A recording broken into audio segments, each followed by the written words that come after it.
the most famous photograph in the history of aviation, the Wright brothers' first flight, December 17th, 1903, near Kitty Hawk, North Carolina.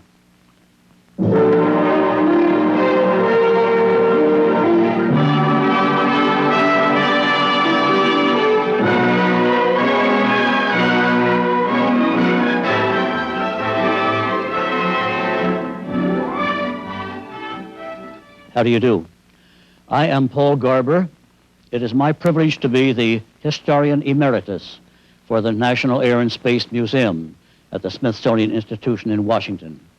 And I'm pleased to bring you another of the series on the history of flight, part 2 of the Wright brothers. I want to emphasize the significance of this wonderful photograph. This occasion that you are seeing was the first time in the history of the world that a machine heavier than air, not a balloon, not an airship, heavier than air, carrying a man, had risen from the ground under its own power, had flown forward under control, without reduction of speed, and had landed without wreckage at a point equally as high as that from which it had started. Now, that very excellent definition of what constitutes true flight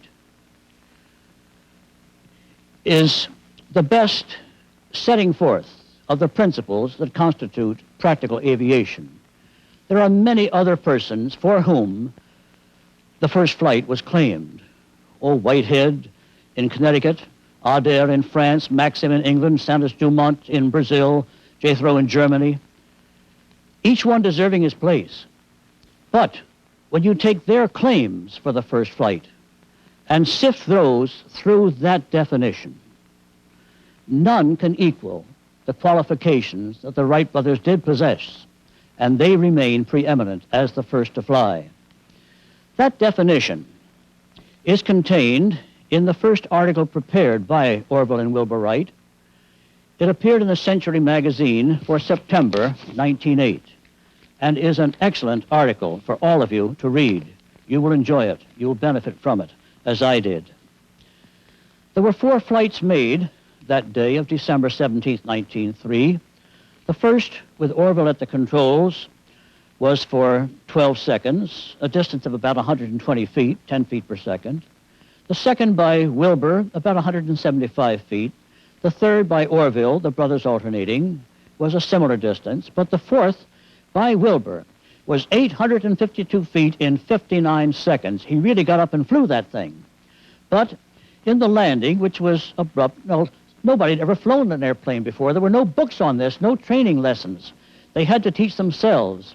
And each flight ended as a wingtip would touch some little bit of ground. But in that landing by Wilbur, there was some damage.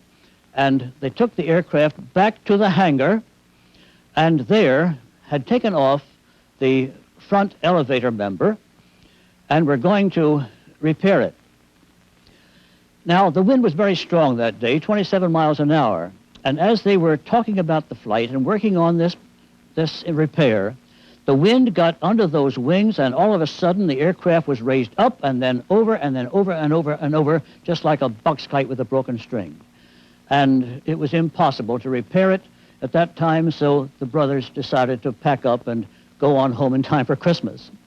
But first, they wanted to send a telegram to their father. In fact, they'd planned to fill the gasoline tank all the way and fly over to the telegraph station. But they walked over, and there they did send this telegram. Success. 4 flights Thursday morning, all against a 21-mile wind, actually 27. Started from the level with engine power alone, average speed through the air 31 miles. Longest 57 seconds, really 59. Informed the press, home Christmas, signed by Orville Wright. Well, the telegrapher had mixed up a couple of figures there, but when the father received this, he gave it to his daughter and said, hurry on down to the newspaper and tell them this wonderful news. Well, the Dayton Journal had but recently heard about some flights made by a Zeppelin airship from Friedrichshafen to Stuttgart, or some 60 miles or so. And he thought, well, what does a 57-second flight got to do with anything of importance?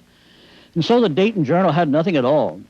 In fact, well, the Virginian Pilot newspaper did have a very flamboyant article, quite incorrect, but that was copied here and there, came out of the New York Herald about a month later, and a very flamboyant description of things that just could not be. Said the flight had been for 3 miles, and this picture shows a propeller underneath to push it up.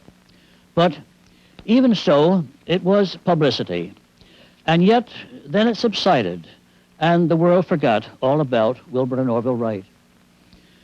Well, they no longer had the need, you see, for the high hills and the strong winds and the soft sand there at Kitty Hawk. And so, near their home in Dayton, Ohio, they obtained the use of a field about 7 miles away called Huffman's Prairie. Now, Wilbur made this sketch several years later to show some friends where it was. And you see that large oval there with a hangar up there at the top. And there was a streetcar line that ran on one side of the field and a public road on the other. Persons who say the Wright brothers practiced in private just didn't realize the facts. But there at Huffman's Prairie, the Wright brothers first set up a rig similar to that which they had had at Kitty Hawk. That is the long rail for takeoff. And yet, in the summertime, you see the air doesn't have the buoyancy, doesn't have the depth, the body, as it does in the winter. So summer air didn't have the same strength. And thus the Wright brothers decided they needed more push to get off the ground. So they contrived a catapult. Now over here at the right, you see that tower.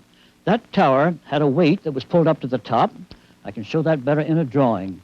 And thank you. Here at the top of the tower was that heavy weight, and then a line on that weight went up to the top over a pulley, down that front leg, way over here to your left, over the end of the track where there was another pulley, and then the line went to the front of the airplane. Then you see, when the weight came down, the airplane was pulled forward and thus into the air. Now that was first tried on September the 4th of 1904. There's Wilbur up there attaching the fittings for the pulley tackle, and there's the heavy weight there on the ground. Now, actually, this picture was taken a few years later, but it shows what I'm trying to illustrate. The use of this catapult for takeoff. We all know today you've got to have more gun to get off the ground than you do to stay up there. So in 1904, they made 105 flights, the longest over 5 minutes. That was on September 20, when for the first time they flew out and back. Now, these others I spoke of, these other experimenters over there in Europe, they'd made little bounces off the ground, but in a straight line.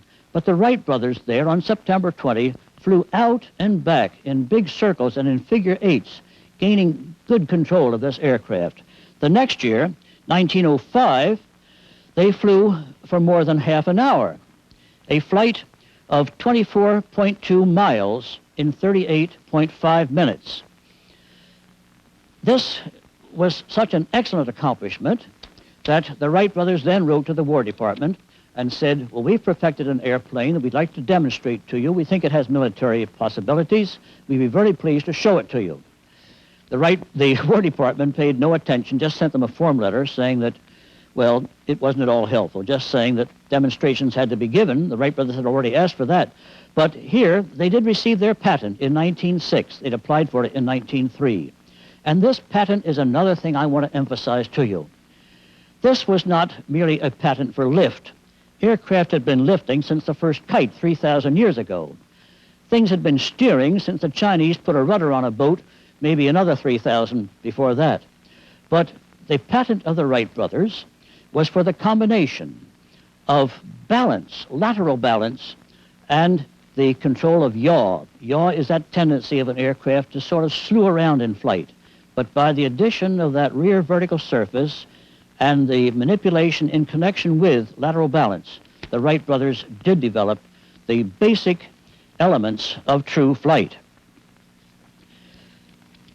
It's interesting to see what the rest of the world is trying to do during this period.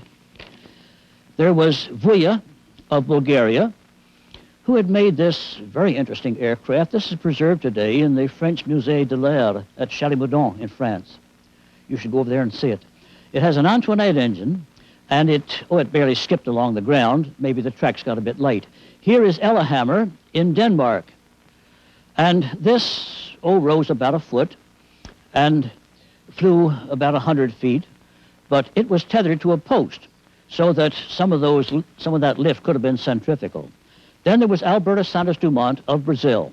He was in France, and he, as you see, rose, a bit and went about 80-some feet, and then later on went about 200 feet. These were the first flights officially witnessed by representatives of the Fédération Aéronautique Internationale in Paris, and thus Santos Dumont is often credited as the first to fly.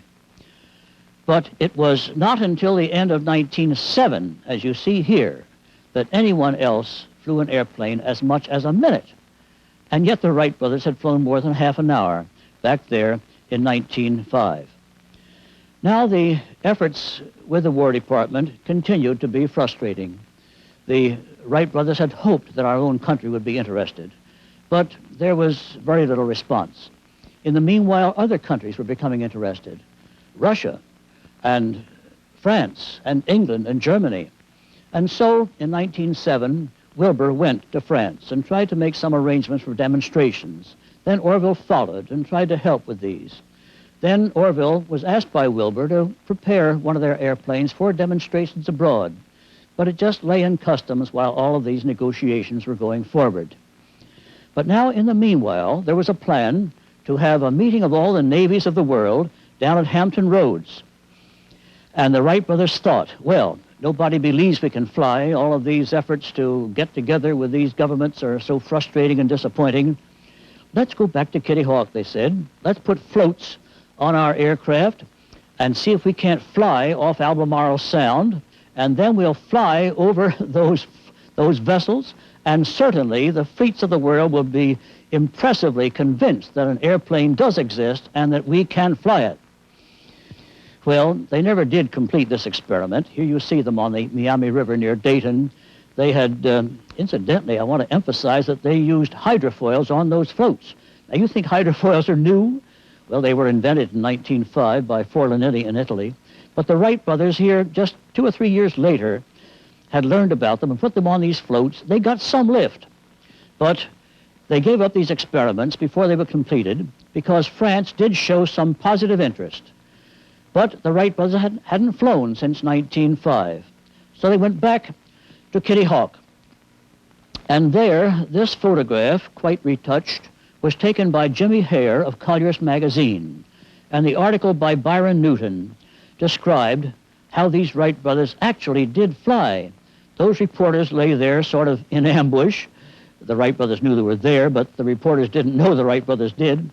And they took this picture, and they made this drawing, which shows that for the first time they were sitting up. And there, also for the first time, is a passenger carried in an airplane. The passenger is Charlie Furness, one of the Wright brothers' mechanics. And these flights were very helpful in regaining their skill, teaching a new method of control. You recall that previously they had lain prone. And so with this new experience, this new practice, Wilbur then went to France. He got that airplane out of customs, which Orville had sent over the previous year, and he had this shed constructed for him. Mr. Hart O'Berg was his very good friend over there, and this shed was much like the one he'd had at Kitty Hawk, the one out at Huffman's Prairie, and Wilbur lived in that shed. He didn't go at home to some hotel at night. He lived there. He had his galley over there in the corner. He had a bunk, some kind of a canvas bed, and he lived and worked and lived until he got the job finished. But in the meanwhile, these French thought that he was just bluffing.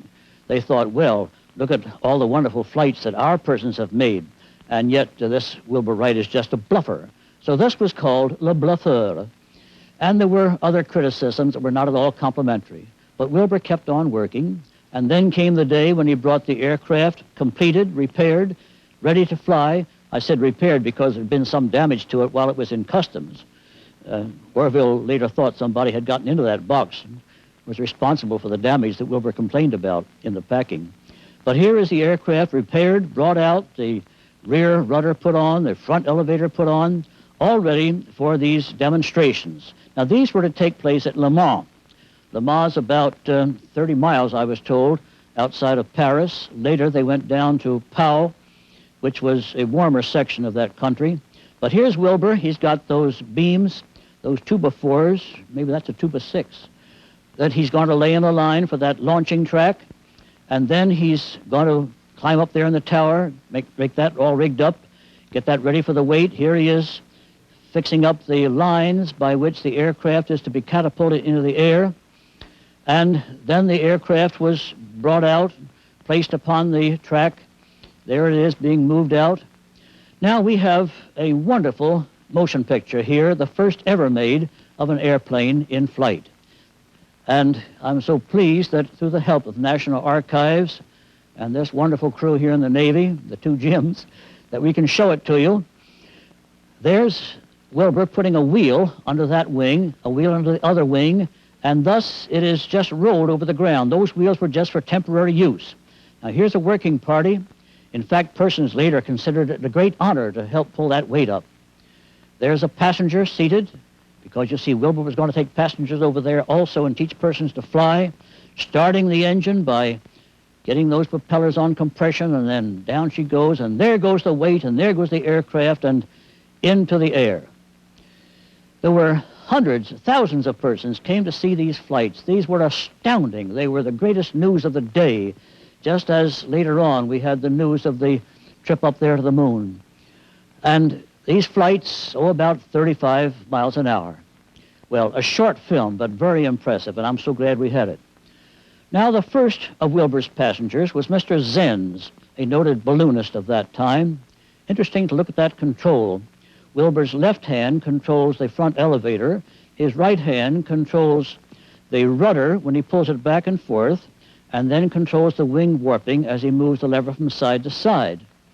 No safety belts, just sort of sit there and hope you're kept in by the wind pressure, then off into the air.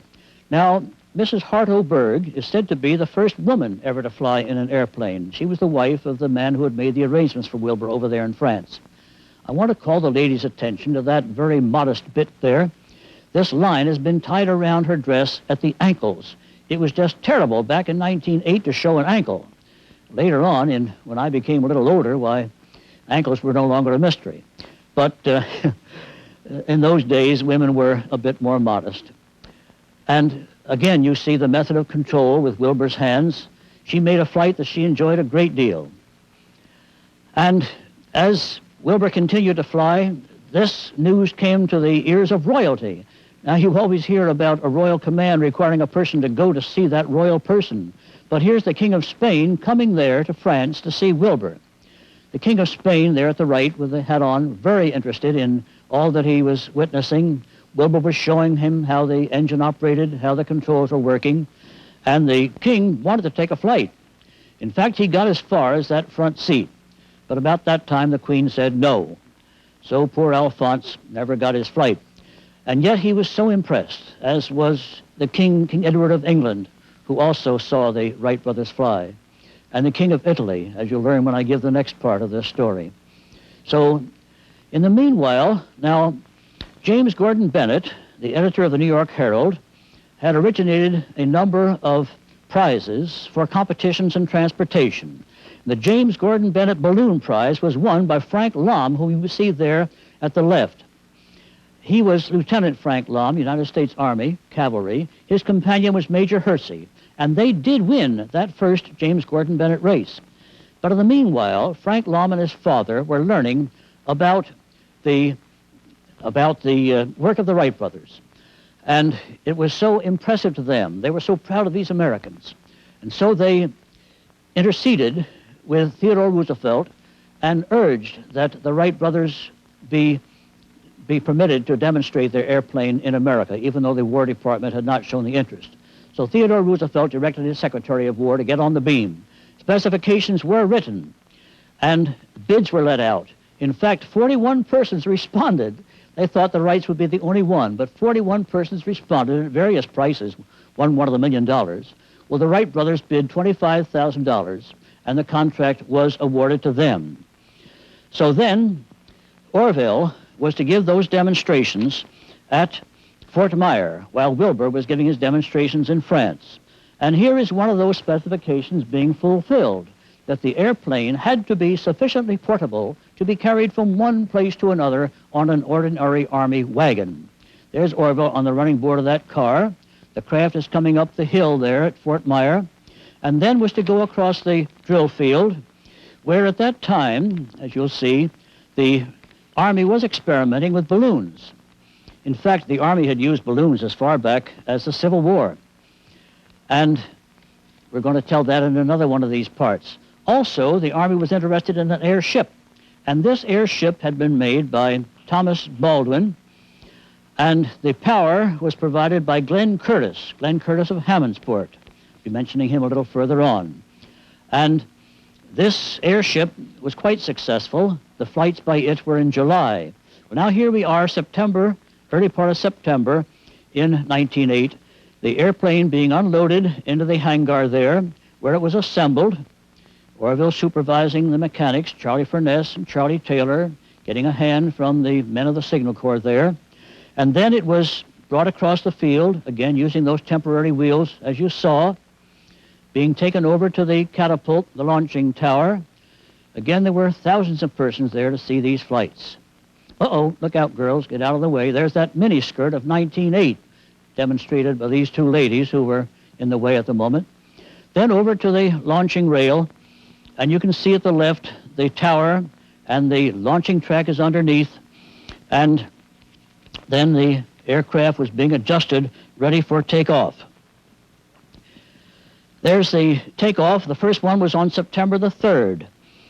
And then, you see, part of these specifications required that a passenger must be carried, and also that the craft be able to fly for an hour. Well, Lieutenant Lom, now they're at Fort Myer, and shown here with Glenn Curtis, who made the engine for that airship that you saw, Frank Lom was to be the first military passenger. And on September 9, Orville first went up for a flight of 57 minutes and 25 seconds. Then on his next flight, he flew for an hour, 2 minutes and 15 seconds, the first time in the world that an airplane had flown for more than an hour at Fort Myer.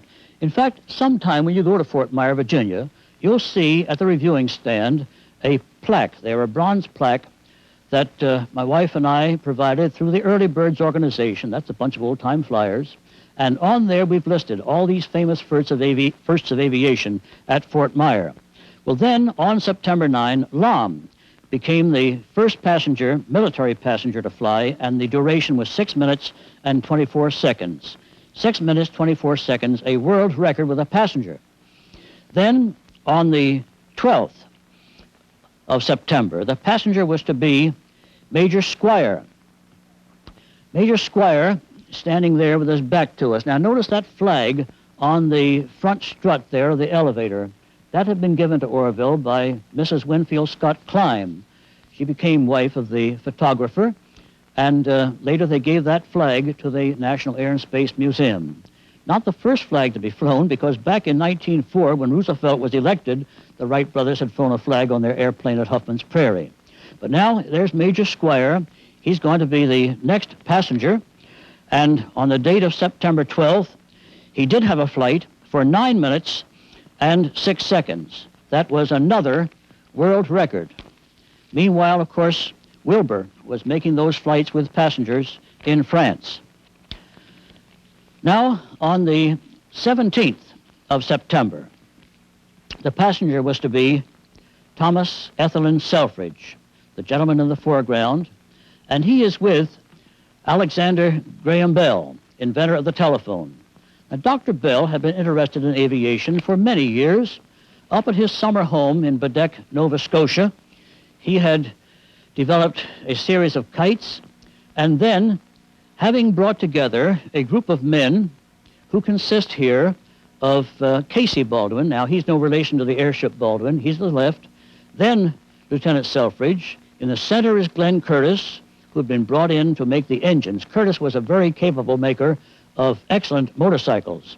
And these motorcycles had been seen by Baldwin, and an engine had been seen by Bell, and thus Curtis was under contract with Baldwin to make engines for the airships, and with Bell, an associate, to make the engines for their airplanes. In fact, Bell first tried the Curtis engine on a large kite, but the kite didn't get off. So then, at the right there was McCurdy, who was carrying a crutch because he tried out one of Curtis's motorcycles. Well, now, Selfridge had the honor of designing the first airplane. They called it the Red Wing because there was quite a lot of red silk left over from some of Dr. Bell's kites. And this was tried first in March. It went up rather steeply and came down rather hard. They had left out one very important element, and that was lateral control. They had lift. They had an elevator there for raising it. You see that there in the front. Also had an elevating surface at the rear. And then they had that vertical surface for steering at the rear. So the aircraft got off, but it did not have control. That was a very essential element. So Selfridge wrote to the Wright brothers and asked for information about lateral control. The Wright brothers wrote a very courteous reply and suggested that he study their patent. Now, the next aircraft was designed by Casey Baldwin. They called this the White Wing. They had run out of red cloth, probably. And in this one, Selfridge did fly. That was in May the 19th of 1908. Thus, you see, the first time in the history of the world that a military officer had piloted an airplane. Thomas Ethelyn Selfridge. Well, now, this fine young man was to have this marvelous experience of flying with one of the two greatest pilots of that day, Orville and Wilbur Wright. This picture was taken by Carl Claudy, a Masonic friend of mine, and Carl told me, as he gave it to me, he said, when I snapped this picture, Selfridge called to me, "Look out, Carl, we're just about to take off." Well, they did. The weight dropped, the rope pulled, they went forward and into the air. Well, they'd made 4 circuits of the field and were just about at this point over that hangar there in the corner when, as Orville later said, he heard a clickety-clacketing sound. And he glanced back hurriedly. He saw that something had broken. Well, a piece of propeller had broken. Later it was picked up, found there on the ground, and you see from that piece of propeller how it had struck a wire, and if we can have just a little bit of the top of it there, you'll see where the wire had gouged into it. Well, as the propeller broke the wire, pulled the wire loose from that connection. And, of course, this happened so fast, much faster than I can describe it. But it pulled that wire loose. Now, that wire led over to the vertical rudder at the back. And without the tension of that wire, that rudder lay over and became a horizontal surface and nosed the craft over into a crash. September 17, 1908. Now, in that crash, Orville was badly injured. And, he suffered injuries to his hip and ribs. In fact, for the rest of his life, he suffered from that. He recovered in about 7 weeks. But Selfridge had sustained a concussion. He never regained consciousness, and he died in 2 hours. Selfridge thus became the first sacrifice to powered aviation. Such a sad paradox that the first military officer to fly should be the first military officer to give his life for aviation. Had he lived, no doubt the whole science of flight would have benefited. Very fine young man. He's buried now over in Arlington, Virginia, in the National Cemetery there. I often go over there to visit his grave. In fact, the early birds think of that place as sort of a shrine of aviation. And we can regret his death, and yet we are so grateful for his life because he certainly, while he lived, did advance aviation a great deal. Aviation has had its losses and its great gains, and we of the public are those who benefit from the progress that has been made. Thanks to Orville and Wilbur Wright, we do have the beginnings of flight and great advancements in progress as our story continues.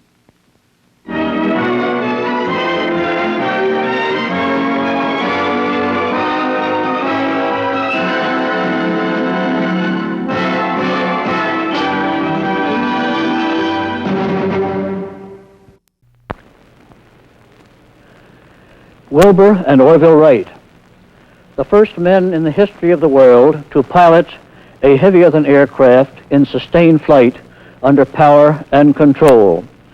Near Kitty Hawk, North Carolina, December 17th, 1903.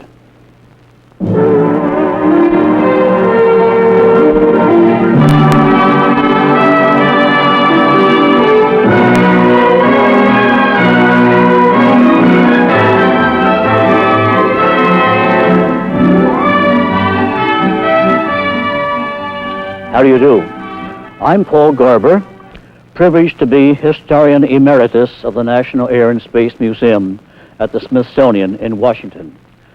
You'll recall that when we were previously together, I was telling you about Thomas Ethelyn Selfridge, the first man who died in an airplane crash, September 17, 1908. Flying as a passenger with Orville Wright at Fort Myer, Virginia, September 17, 1908, Selfridge suffered a concussion in the crash of the Wright airplane. He died about 2 hours later. He is buried in the National Cemetery at Arlington, Virginia, within a short distance of the place where the airplane fell. This monument was erected by his family. As I visit his grave in that beautiful cemetery where many of our national heroes and some of my dear friends are lying, I realize that death is an inevitable adventure that all of us must come to someday. But it is what we accomplish while we are living that matters. And surely Thomas Selfridge had a wonderful career. Born in California in 1882, he graduated from West Point in 1903. As I told you in our previous program, he became, on May 19, 1908, the first military officer in the world to pilot an airplane. He also learned to pilot the Signal Corps No. 1, our Army's first dirigible airship. The tablet on his monument reads, First Lieutenant Thomas E. Selfridge, 1st Regiment, Field Artillery, U.S. Army, killed in the service of the United States in an aerodrome accident, September 17, 1908, aged 26. Following the crash, Orville Wright was in the hospital at Fort Myer for 7 weeks, then recuperated further at home in Dayton, Ohio. Meanwhile, in France, Wilbur demonstrated with convincing capability that the unfortunate crash at Fort Myer had not been due to any aerodynamic fault of the airplane. The one he was flying was similar to that which Orville had flown at Fort Myer. Just 4 days after his brother's accident, Wilbur, flying alone, made a world's duration record of 1 hour, 7 minutes, and 24 seconds. Then followed 4 successive world record flights with passengers, the longest being for 1 hour, 9 minutes, and 45 1/5 seconds. On December 18, he made a flight record alone of 1 hour and 54 minutes and an altitude record of about 377 feet. On December 31, he made an astounding record of 2 hours, 20 minutes, and 23 1/5 seconds. During the total period of his flights in France in 1908, Wilbur made more than 100 flights. In January 1909, Orville, accompanied by their sister Catherine, joined Wilbur in Paris, where they went on some sightseeing together. During the winter months, Wilbur had moved his flight demonstrations to the warmer southern part of France, and there King Edward VII of England came to see Wilbur fly. Also at Pau, France, Catherine enjoyed a flight with her brother. Orville was standing just to the left outside of the picture as the airplane was being ready for takeoff. In April, the 3 of them went to Italy, where further demonstrations were to be made. Here the airplane is being hauled through the streets of Rome on the way to a large open area, which is now part of the flying field of Centocelle. There, King Victor Emmanuel showed enthusiastic interest in the airplane. We are pleased that His Highness was also interested in photography because, from the camera that his equerry is carrying, we have several of these photographs that you are seeing. His Highness did not take a flight, but he asked numerous questions about the mechanism and operation. A very interesting motion picture film was made in Italy, including a portion taken with a camera located directly behind the pilot and showing his manipulation of the front control. Here's the hangar. Many persons came to see these wonderful flights, the airplane coming out, being moved on temporary wheels that are placed under the wing so it can be rolled to the starting rail. You recall that this long starting rail was part of a catapult system by which the airplane was given its initial velocity to supplement the power of the engine. There's Wilbur, just at the left for a moment.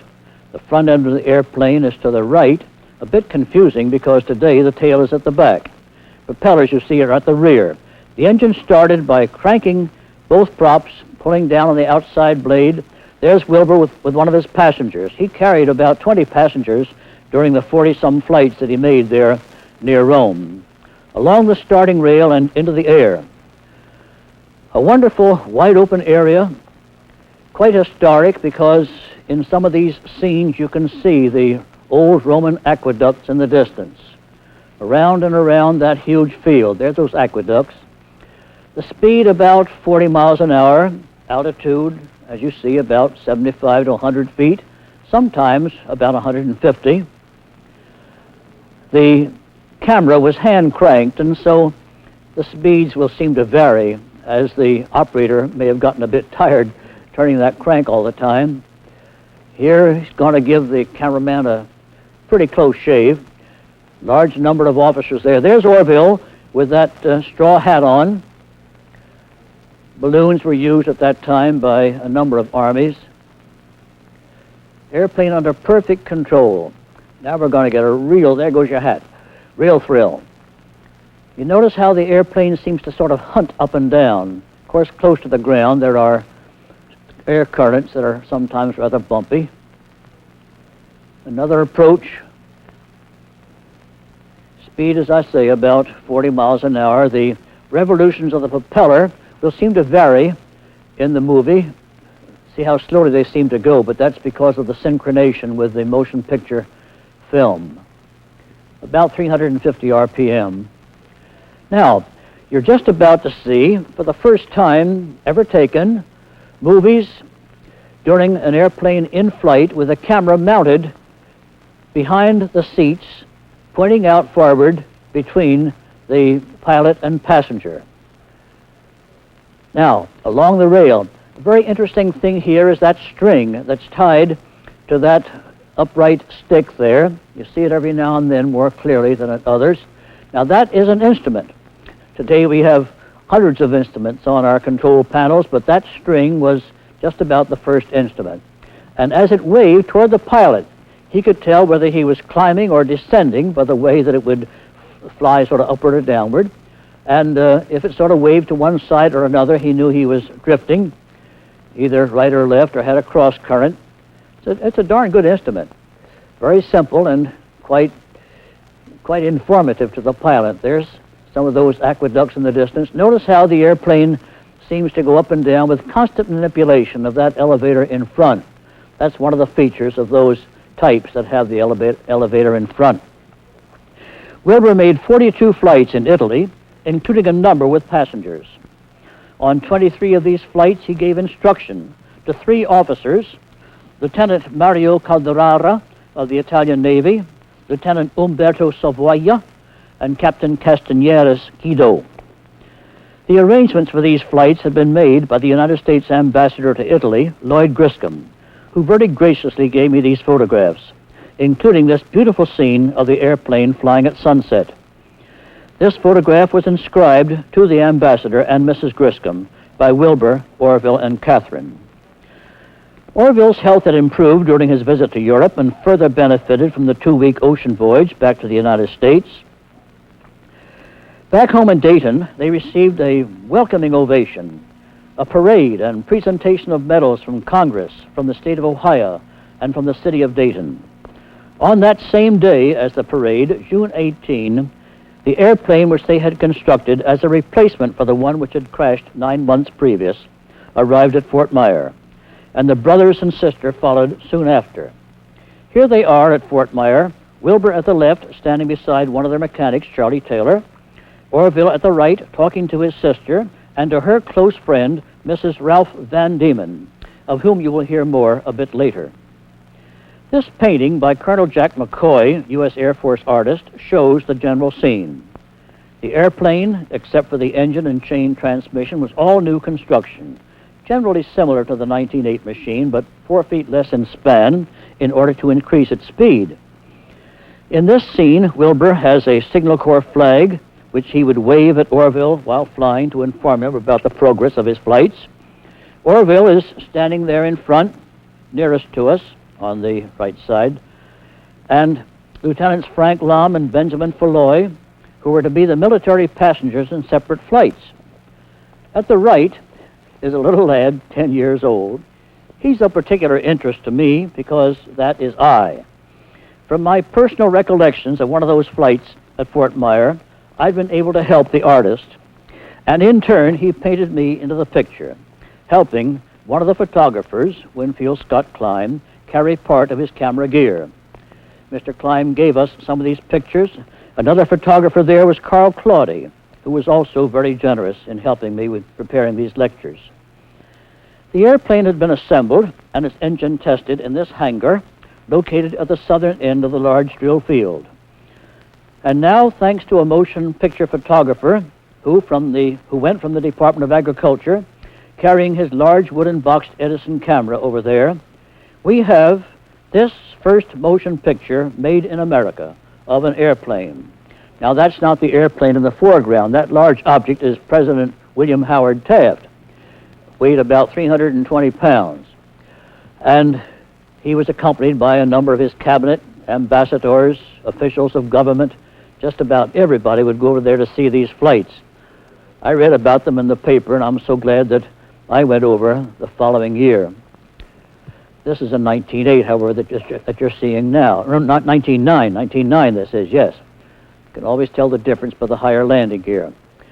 Now, Orville will be coming along in just a moment. Hurry up, Orville. There he goes.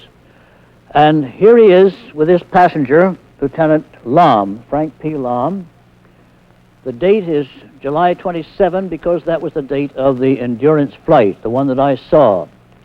Orville ducked under all those wires to get into his seat. Now, just beneath him, there's a thing that a sailor calls a pelican hook. It's a means whereby a tension can be released to let the airplane go forward. There's Wilbur with that straw hat on, Charlie Taylor in shirt sleeves. That's the catapult tower. A heavy weight, 1,200 pounds, is to be hoisted up to the top of the tower. There's the men pulling on the line. Up goes the weight. And Wilbur gives it a push with his cane. Now, as that weight comes down, with the engine running, a line fastened to the weight and extending out to the end of this rail and back to the airplane, the weight comes down, the line pulls, the airplane goes forward and into the air. The flights were made around the field. Orville had said that was quite the smallest field he'd ever flown in. Of course, down there at Kitty Hawk, they had all the Atlantic seaboard, and out in Ohio, they had the whole flat state. But here, they were limited on one side by a cemetery wall, not a very cheerful barrier, and then the horse stables for the artillery and cavalry were over there on the right side, as you see. Speed, about 40 miles an hour. Propeller RPMs about 350, similar to the airplane flown by Wilbur in France and in Italy. The method of landing was to reach overhead and pull a wire which stopped the compression of the engine, and then you sort of skid on in to a landing. The duration flight was made, as I say, on the 27th of July. That was the flight which I saw. Lieutenant Frank P. Lom was the passenger. They circled the field 79.5 times at a maximum height of 150 feet. The official requirement was for a flight of an hour, and this flight of 1 hour, 12 minutes, 37 1/5 seconds constituted a new world record with a passenger. For the speed test, held on July 30, the passenger was Lieutenant Benjamin Falloy, who had surveyed a 5-mile course extending from Fort Myer to Alexandria, Virginia. The Wrights hoped to attain as much speed as possible above the required 40 miles per hour because they were to receive a bonus of 10% for each mile above that speed. There was a quartering wind which reduced the airspeed in both directions. A balloon marker was raised above the turning point in Alexandria. The line for this balloon was tied to a large rock. That rock was the cornerstone of the National Masonic Memorial on top of Shooter's Hill. Today, The monument forms a turning point for airplanes coming into land at the Washington National Airport. The speed attained in the official test on April 30 of 1909 was a trifle more than 42.5 miles per hour. The Signal Corps did not allow for the fraction, and on the basis of the original contract price of $25,000, the brothers received an extra $5,000. By the middle of August, Orville was aboard ship for Europe. There he gave demonstrations in Germany to officials of the German government. He carried passengers, gave instructions to several army officers. On October 2nd, his passenger was the Crown Prince. On October 15th, he flew before Kaiser Wilhelm, who may well have been thinking how such a mechanism might be used in warfare, anticipating World War I, which began 5 years later. Meanwhile, the Hudson-Fulton Exposition opened in New York City, commemorating the trips up the river by Hendrik Hudson in 1607 and Fulton 2 centuries later. A modern contrast was to be demonstrations of an airplane over the river at Manhattan. Governor's Island was the takeoff area, and in this hangar, Wilbur assembled his airplane. Here he is adjusting one of the propellers. Because he was to fly above the water and wanted some way of floating in event of an engine failure, he fastened a canoe between the skids. The airplane was towed out to the launching rail by a detail of soldiers from the Army post. On September 29, Wilbur made a spectacular flight around the Statue of Liberty. And on October 4, now there's that Statue of Liberty picture. That's faked, obviously, because I couldn't find one with a canoe in it. But I assure you he carried the canoe on the official flight. The route that was the most famous of those flights there at Manhattan is shown in this slide. The route extended from Governor's Island above the river as far as Grant's Tomb in Upper Manhattan and returned. The view of the airplane in flight that you see here was made by a passenger on a ferry boat. Here the skyline of skyscrapers forms the background, and here is the return flight. More than 1 million New Yorkers thus got their first view of an airplane flying. The distance over the water was 21 miles. Wilbur had planned a flight over the city itself, but a cylinder head damage canceled further demonstrations there. One of the stipulations of the contract with the Signal Corps was that 2 Army officers were to be taught to fly. The drill field at Fort Myer was too small for such training, and Lieutenant Lom had found a larger, more suitable area at College Park, Maryland, about 10 miles north of Fort Myer. A temporary hangar was built there, and Wilbur arrived October 5. Lom and Falloy, who had been passengers for the official flights at Fort Myer, were designated to receive instruction. But Falloy was sent to Europe to attend an international Congress of Aeronautics at Nancy, France. So Second Lieutenant Frederick E. Humphreys of the Corps of Engineers was chosen alternate. Here, Wilbur is checking the engine, and here he is with Lom standing in front, and the taller Humphreys at the right. Their instruction began October 8, I should say, with training periods of about 5 minutes each. The pupils were taught how to start the engine by pulling down on the outer blades of the propellers. Both students made good progress, and on October 26, each soloed. Humphrey first for 13 minutes, followed by Lom for 40 minutes. Thereafter, the flights of both students were to increase their skill and confidence. Lieutenant Falloy returned from France to College Park on April 20, hoping to receive training. He had 3 instruction flights from Wilbur and several more from Humphreys, but did not solo at that time. A flight on October 27 is particularly noteworthy. Early that morning, Mrs. Ralph Van Diemen, a friend of Catherine Wright, was taken for a flight by Wilbur. She thus became the first woman in America to fly in an airplane. On November 3rd, Lom carried his first passenger, a close friend, Lieutenant George Cook Sweet, who thus became the first United States naval officer to fly in a heavier-than-air craft. 2 days later, during a turn in the air, the left wing struck the ground, and there was some damage caused, so the flights at College Park ended at that time.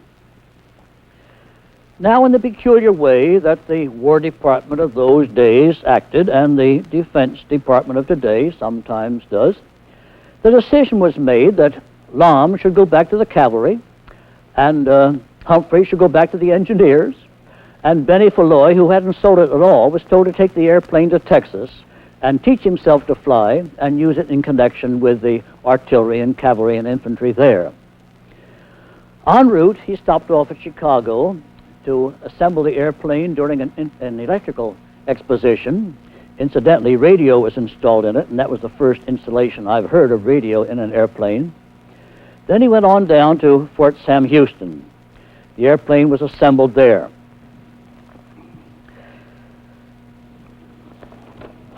By the end of February, the airplane was ready for test, the catapult tower and the track laid out.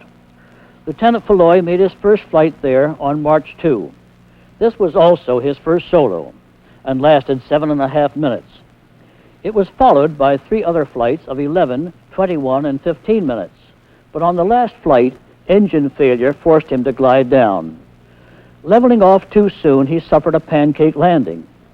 As he described the experience, he said he made his first solo takeoff, his first solo flight, his first landing, and his first crack-up all the same day. He had competent help in his group of enlisted men. Here they are, the entire United States Air Force of 1910. Eugene Simmons, who was in this group, was the first civilian airplane mechanic for the Army. He's the chap in the shirt sleeves there in the back row over at your left. We have him to thank for 2 of these pictures, including this one showing the wheels, which, under Lieutenant Falloy's direction, Simmons contrived so as to eliminate the use of the catapult tower and rail, which was required to be relayed every time the wind changed direction. At about the same time, July of 1910, the Wright brothers were conducting similar experiments with wheels, the first public use being at the Asbury Park, New Jersey flight demonstrations in August. During this period, Congress had not appropriated any money for operation of the airplane unit, and often it was kept in service only by ingenious and economical repairs accomplished by the hangar crew. Gasoline was sometimes purchased out of Falloy's own salary. To help with this awkward situation, Robert J. Collier, who had been the first person to buy an airplane from the Wright brothers, and who was then president of the Aero Club of America, generously lent his airplane to the Army. Mr. Collier is ever remembered for his donation of the trophy now named for him, which is awarded annually by the National Aeronautic Association for the greatest achievement in aeronautics or astronautics, the value of which has been demonstrated by a year of practical use. The Collier airplane differed from the Signal Corps No. 1 airplane in the location of its elevator and in the method of control. Here it is with its handling crew. The Wright Company sent one of its commercial pilots, Philip Parmalee, to assist Lieutenant Falloy in adjusting to the new machine. On one occasion, Falloy was forced to make a landing on a company street and narrowly missed the tent of Captain Douglas MacArthur, later the renowned general, hero of both World Wars and the Korean War. In 1911, the Army decided to send old No. 1 back to the Wright factory for a general overhaul and the incorporation of features which had been developed since its original manufacture. But meanwhile, at the Smithsonian, they had been trying to obtain an example of the Wright airplane for exhibition in the National Museum. Because the original Wright Flyer of 1903 had not been repaired following its damage by the wind after its 4th flight on December 17, 1903, and because the Wright military flyer was already government property and had acquired notable individual fame, the decision was reached by the Army to transfer it to the museum. There it can be seen today, unchanged since its original installation. The Wright factory, established in 1909 in Dayton, Ohio, was by this time very active in the production of airplanes. In the wood shop, selected ash was cut to size and length for the spars, and choice straight-grain spruce was sawn and planed into strips and blocks to form the ribs, and into longer pieces from which the struts and braces and outer booms were formed.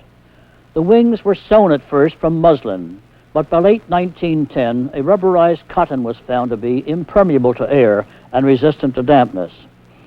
At first, the wing covering was single-surfaced with sleeves for the ribs, but by 1911, the wings were double-surfaced. The fabric was applied diagonally to give extra bracing against twisting. The Wrights designed and made the engines for their airplanes, the type used in 1910-11 having 4 upright cylinders developing about 30 horsepower. The Type A airplane with the elevator in front had by this time been replaced by the Type B. Its elevator was at the rear, and better stabilization resulted. Here is a Type B being assembled on the shop floor.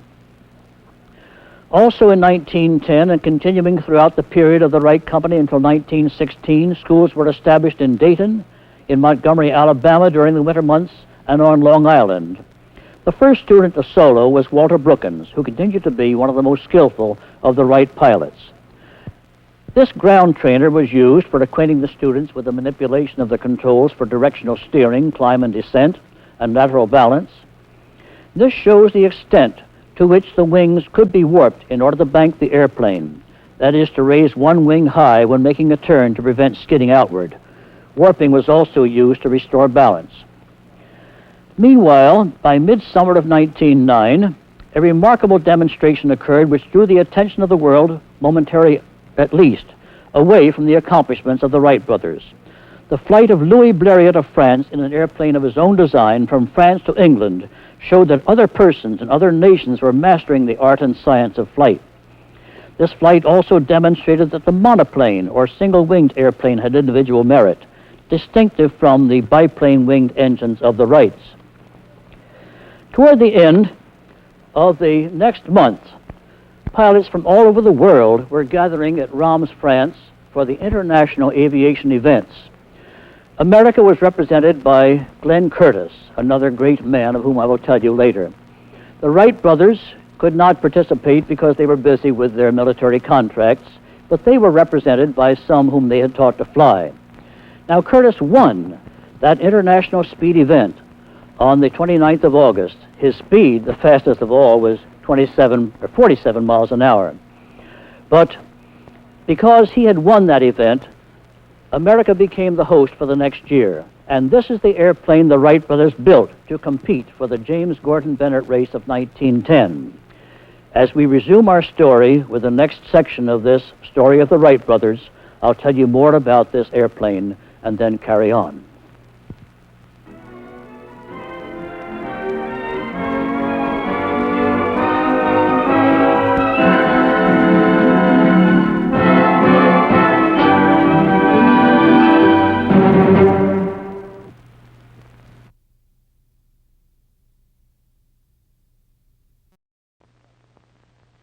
This is my favorite photograph of the Wright brothers. Wilbur at the left, Orville with a mustache. They gave to mankind a magnificent new vehicle for flying into the air. But here is a down-to-earth picture of the two of them sitting on the back porch of their home in Dayton, Ohio.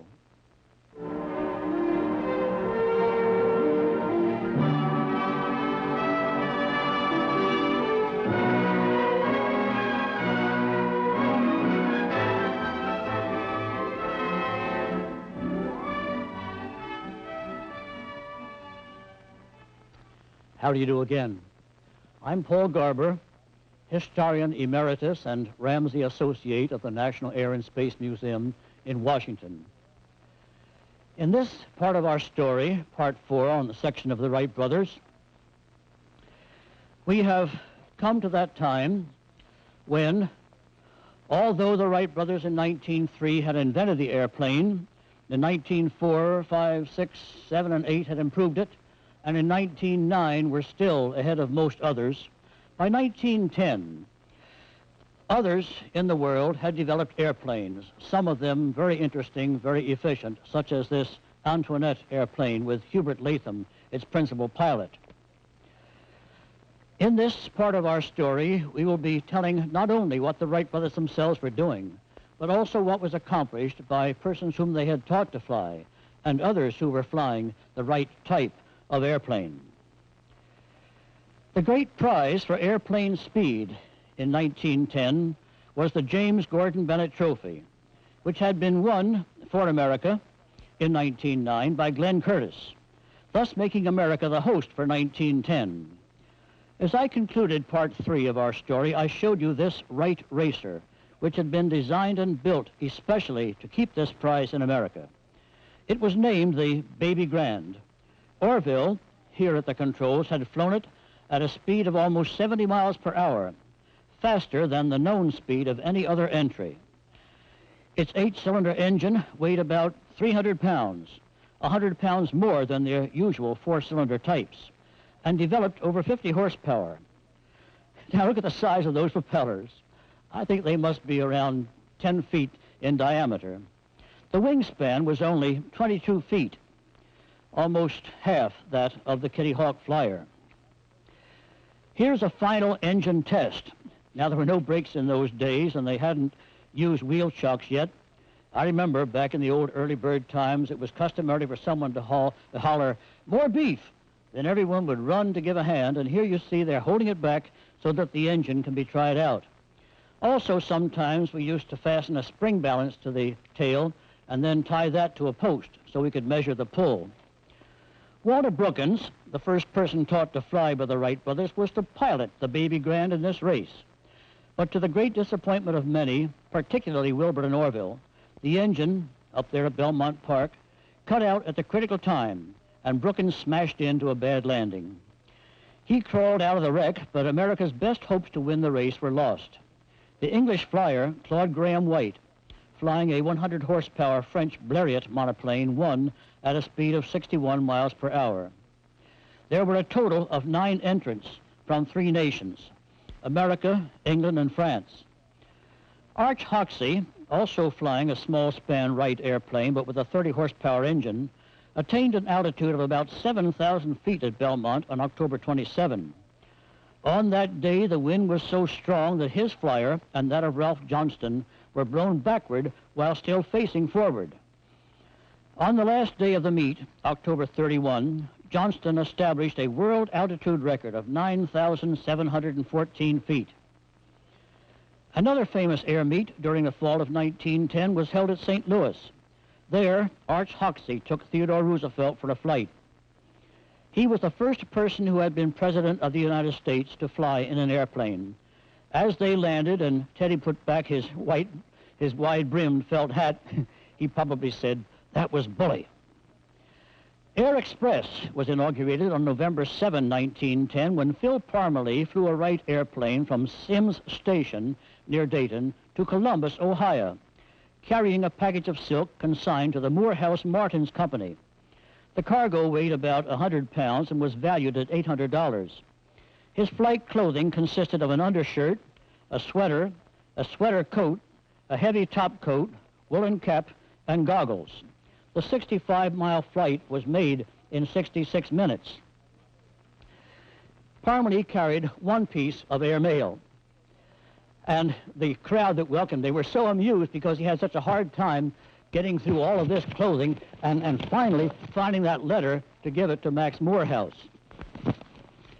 Now, also in 1910, the world had become greatly interested in aviation, and everyone in America, among other nations, wanted to see airplanes in flight. So the Wright brothers organized an exhibition team. The person there with a derby hat, we used to call it an iron hat, is Roy Nobbenshoe, famous balloonist and dirigible airship pilot. He headed up the team, and Parmalee, we just met, he's there at the left. There's Walter Brookins at the right. There were many persons in that team. Now, Frank Coffin was another member of that team. There he is with Wilbur being at the right, another iron hat. Frank was a very capable pilot, but also there at the Wright School in Dayton, he was in charge of instruction. He's given to the museum the sheets that were used at that time to tabulate the accomplishments of the pilots. I hope we can raise this picture a bit and see those high-button shoes. Those are a classic thing of those days. I remember how proud I was of mine. It took me quite a while to button them up with my mother's old-fashioned 'button hook. Well, Frank was a splendid person and was one of the first to use floats on a Wright Type B airplane. This remarkable picture was taken in February of 1912. He was flying at New York, and he would have to somehow, you see that tugboat has made a path through the ice. He took off by dodging these cakes of ice and flew over part of the city and also flew over the Statue of Liberty, taking some photographs of it at the time. Another pilot of Wright-type planes was George Gray, who made numerous exhibition flights in the Middle Atlantic states, particularly in Virginia. Later, when he was a pilot in World War I, he was so very proud of this license in which he could show that he'd learned to fly on Wright Brothers airplanes. I knew most of these men. I value my friendship with them. I wish I could tell more about the wonderful early bird friends that I have. There's an organization, you know, of the old-timers, the early birds. It was my privilege to be the recent president of it. Now, there were some girls who learned to fly, also of the Wright planes. There's Catherine Stinson, standing with her Wright plane. She learned to fly at Chicago and was taught to fly by Max Lilly. She thrilled many crowds in those cities over which she flew. Her sister, Marjorie, was also famous. They taught their brother, Eddie Stinson, to fly. Another brother, Jack, was also a pilot and maintained a flight school on Long Island. During World War I, Marjorie trained many Canadian pilots who fought in that war. Ruth Law was another girl flyer who learned the right system of control. Her cross-country flight in 1918 from Chicago to New York was a record maker. And during the First World War, she encouraged bond sales by advertising them from the sky.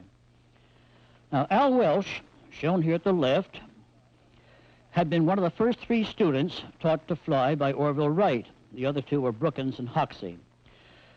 Welsh's most famous pupil is shown here, Lieutenant Henry H. Arnold, later General of the Air Force. I always bow a bit to Hap. It was through him that I met my dear wife. And we always go over to his grave on Memorial Day and lay a few flowers there in appreciation. We're certainly a happy couple, and I'm so grateful to say so. Now, Hap had begun his lessons on May 3rd, 1911. The flight lasted 7 minutes, and on the report sheet, Welch wrote, rough. Some bad landings, I guess. The third lesson was for 12 minutes, and the comment was, hand-on elevator, meaning that the teacher let the pupil steer the airplane up and down. During lesson number 9, Arnold was permitted to try balancing the airplane, and on lesson number 19, the comment was, landed without assistance. The final notation was, number of flights, 28. Total time in the air, 3 hours, 43 minutes. Finished 13 May, 10 days learning. Actually, it was 11 days, but the Wright brothers didn't permit any flying on Sunday. They were the sons of Bishop Wright, you recall. Arnold's companion in training was Lieutenant Tommy Milling. Now, there's Hap at the left and Tommy seated there in the airplane. Milling's teacher was Cliff Turpin. Here's Cliff in his airplane at the center of this group. The picture was taken when the minister at the right was marrying the couple at the left. Then Turpin took the bridal couple up for a short aerial honeymoon. There were all kinds of aviation thrills and stunts in those pioneer days.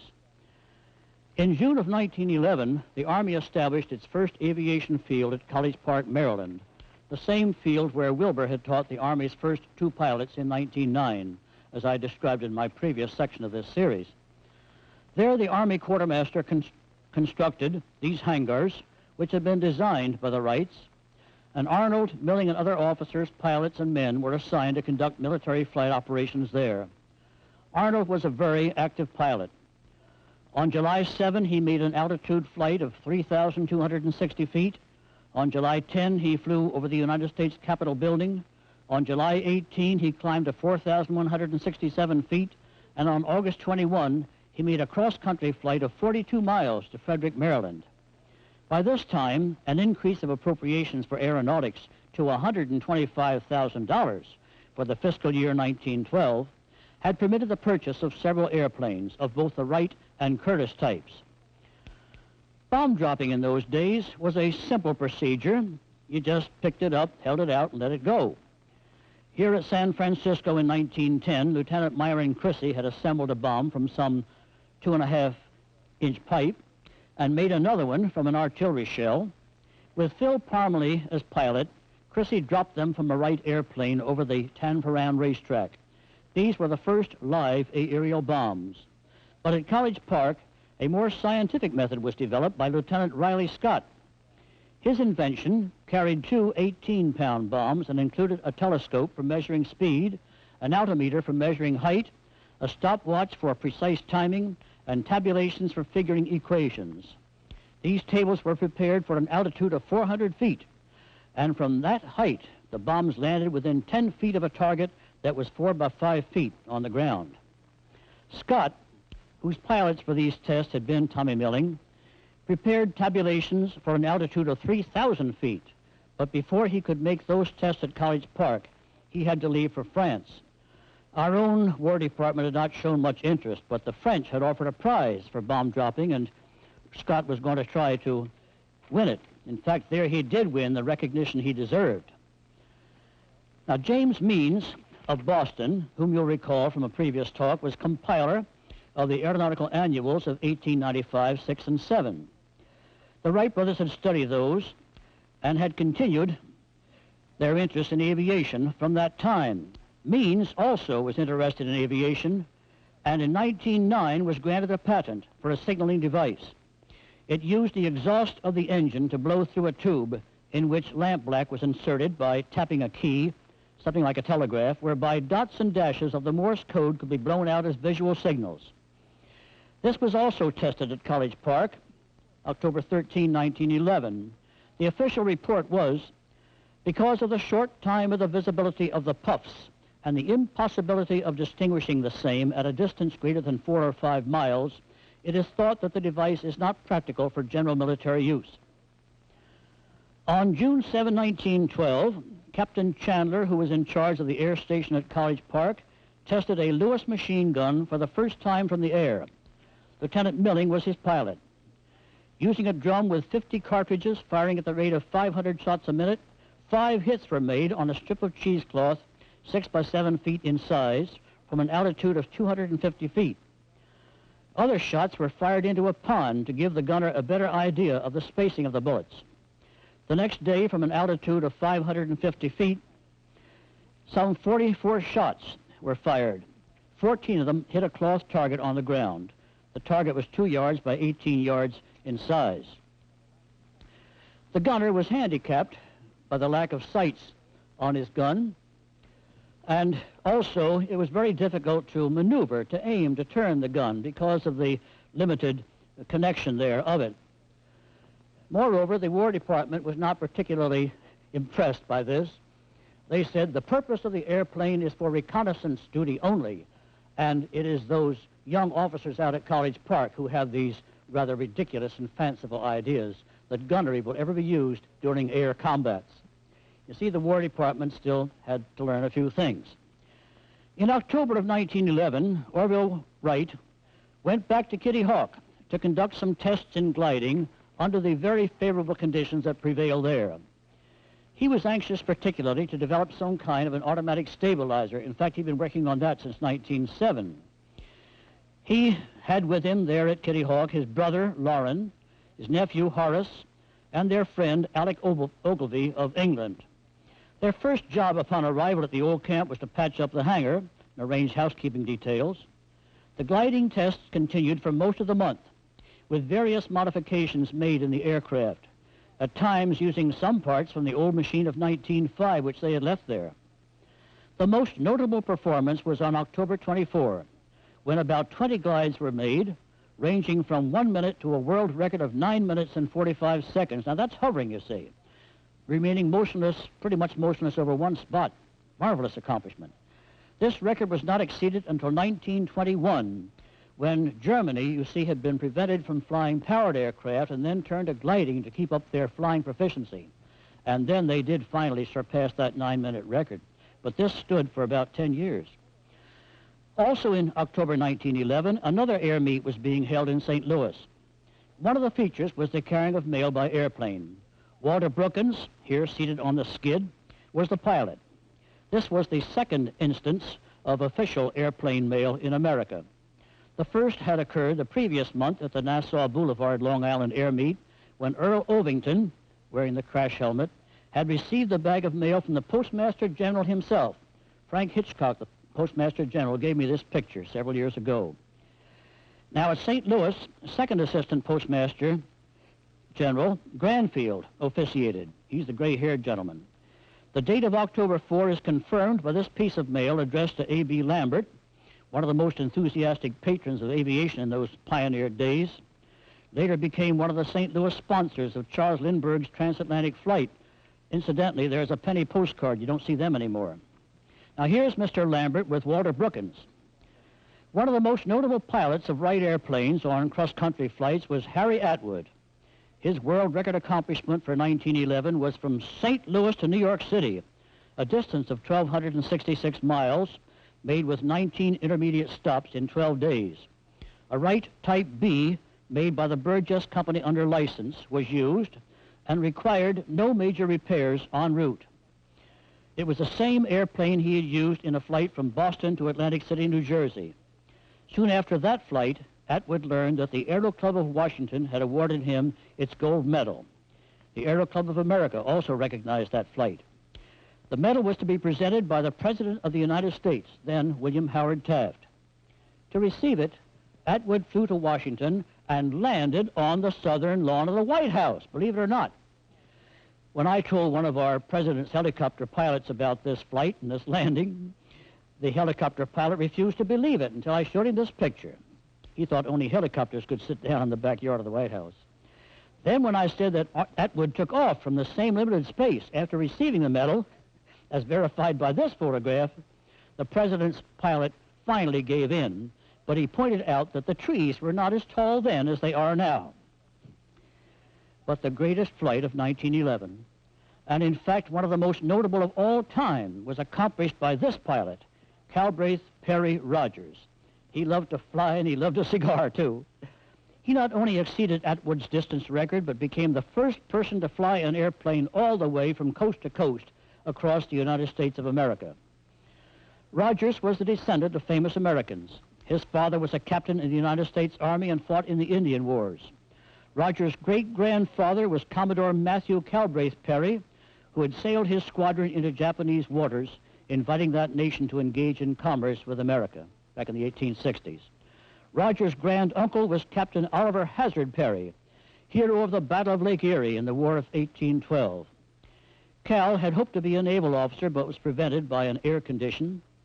Becoming interested in aviation when he visited his cousin, John Rogers of the Navy, while that officer was detailed to the Wright School for flight instruction, Cal decided to also take lessons.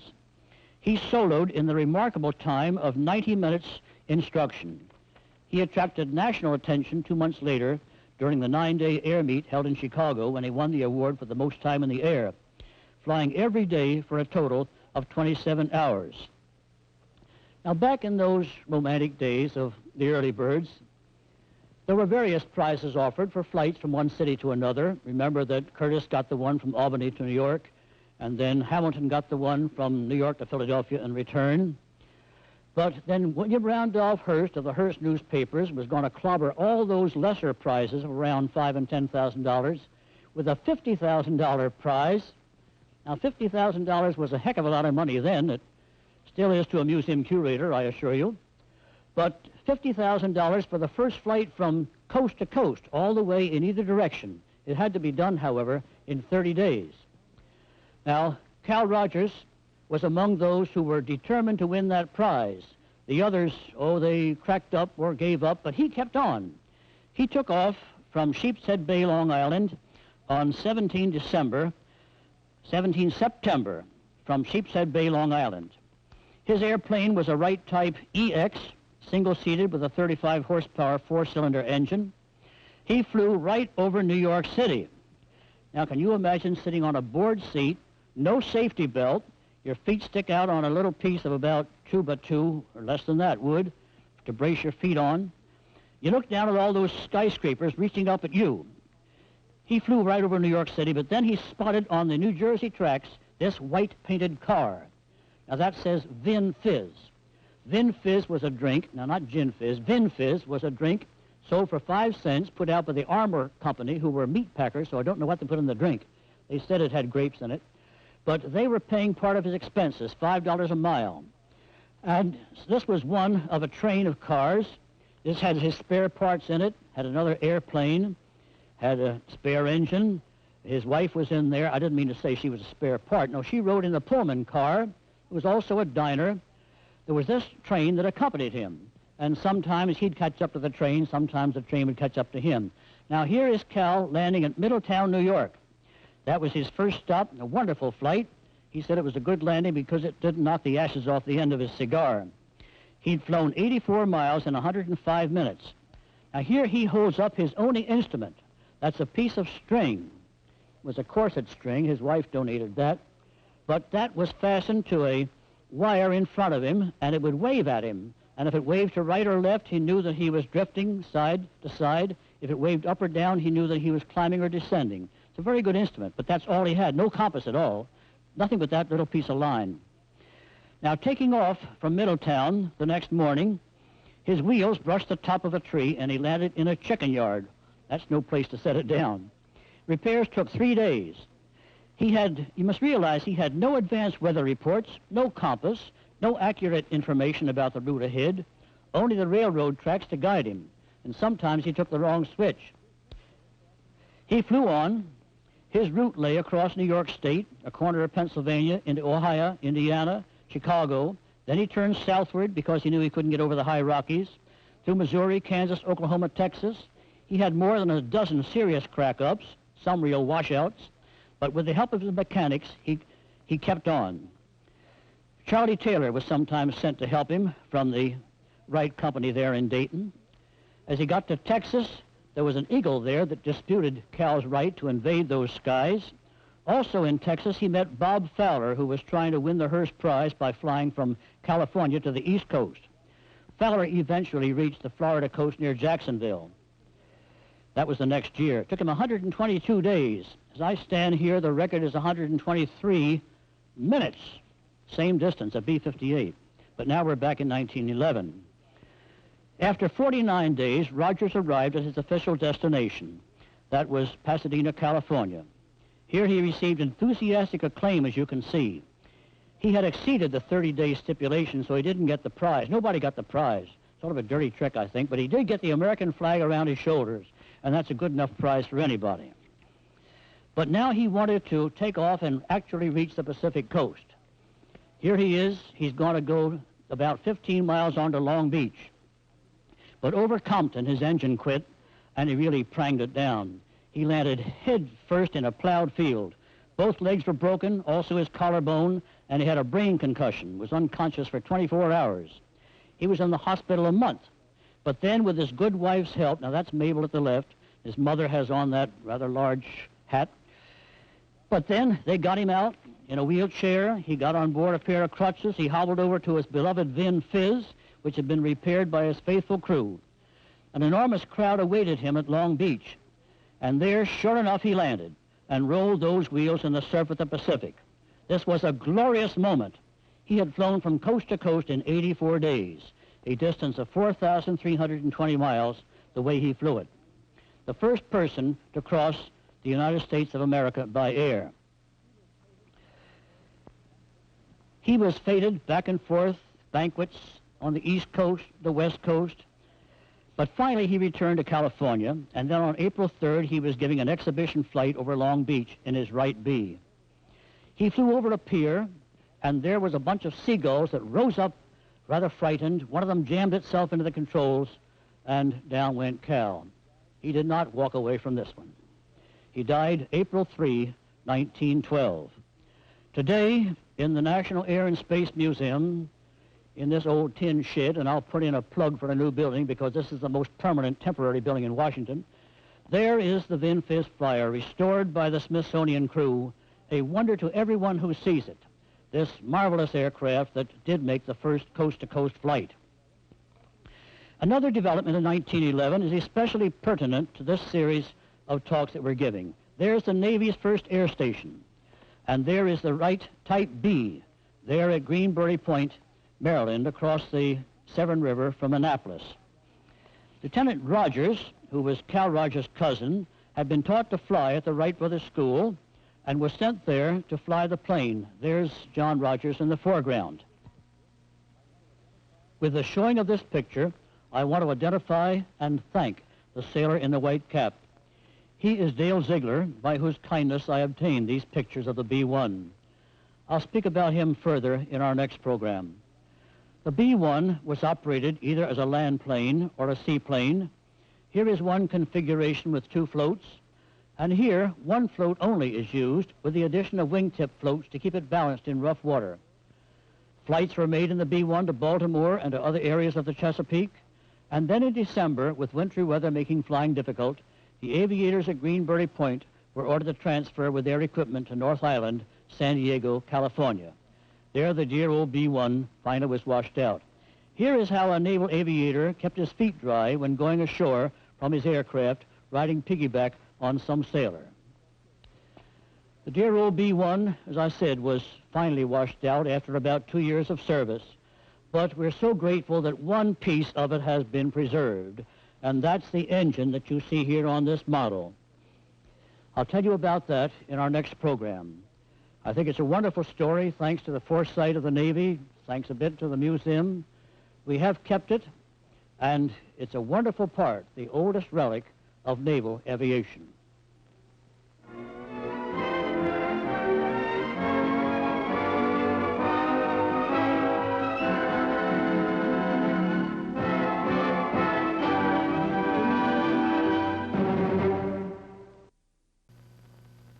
We resume our story of the Wright brothers, showing the gold medal awarded to them by the Congress of the United States in 1909.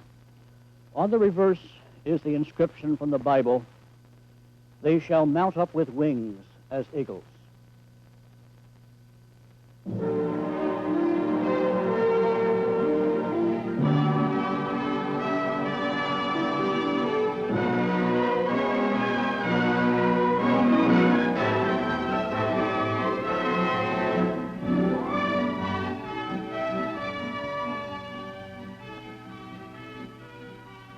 How do you do again? I am Paul Garber, Historian Emeritus of the National Air and Space Museum, Smithsonian, and Ramsey Research Associate. You will recall that when we were previously together, I told you of the Wright B-1, which was the first Wright-type airplane made for the United States Navy. I showed you this scale model, explained that the airplane itself had been washed out since 1912 when it pranged into Chesapeake Bay, but one significant part of it has been preserved, and that is the engine. I want to show that to you.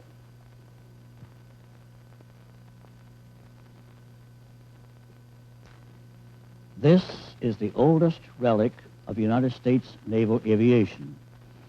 It is a Wright brothers engine of 1911, about 35 horsepower. It was installed in the Wright B-1, which was a biplane. Had an upper wing and a lower wing, biplane. This is the front end of the engine. This is the rear end. That is, the airplane went that way. And on the front end is this water pump driven by these gears. On this plate was mounted the magneto. Unfortunately, that was not preserved, but we're so glad that the engine itself was preserved by the Navy. The magneto was mounted here, and from the distributor unit of the magneto, wires extended to these 4 spark plugs.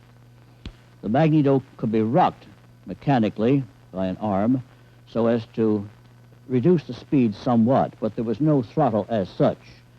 You took off wide open, you flew wide open, you could slack off a little bit by rocking the magneto for coming in for the landing, but then to stop the engine, there was a compression wire that extended right in front of the pilot and to this lever, so that as this was moved, it would hold up the exhaust valve and thus stop the compression in the engine. On the back end is this flywheel. On this shaft, there was mounted a double sprocket, and from this double sprocket, chains extended to the propellers, the 2-pusher propellers, to the port and starboard sides. Those revolved in opposite directions.